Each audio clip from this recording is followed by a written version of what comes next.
আসসালামু আলাইকুম। সবাই কেমন আছেন? আশা করি আলহামদুলিল্লাহ সবাই ভালো আছেন। আজ জুম্মার দিন, জুম্মা মোবারক জানাচ্ছি সবাইকে। সাথে সাথে শুভ সকাল জানাচ্ছি, শুভ সকাল। আজ একটি গুরুত্বপূর্ণ বিষয় একটু ছোট করে কথা বলবো। সেটা হচ্ছে যে স্বৈরাচার শেখ হাসিনা পদত্যাগের পর থেকে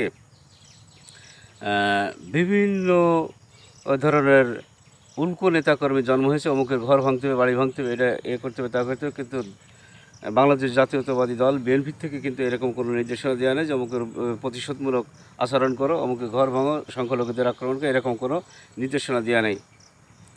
সাথে সাথে বলা হয়েছে যে অনুপ্রবেশকারী যে সমস্ত যারা আছেন তাদের থেকে সাবধান, যেন কেউ অনুপ্রবেশকারী হিসেবে যেন দলে না ঢুকতে পারে। এই ধরনের কিন্তু একটা নির্দেশনা দেওয়া আছে।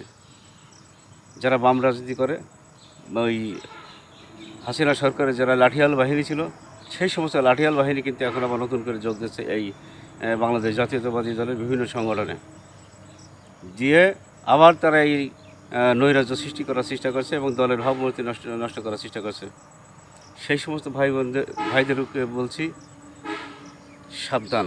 এমন কিছু করবে না যেন বাংলাদেশ জাতীয়তাবাদী দলের সম্মান নষ্ট হয়।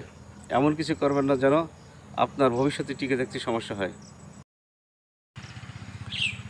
আপনার এলাকায় যদি এরকম কোনো ঘটনা ঘটে, অবশ্যই আপনি সঙ্গে সঙ্গে সেনাবাহিনীর টহল টিম আছে, সেনাবাহিনীকে অবশ্যই জানাবেন। সেনাবাহিনীর নাম্বার বিভিন্ন জায়গায় দেওয়া আছে মিডিয়ায়। অবশ্যই আপনার এলাকায় কোনো দুর্ঘটনা করার কেউ চেষ্টা করলে অবশ্যই প্রশাসনকে জানাবেন।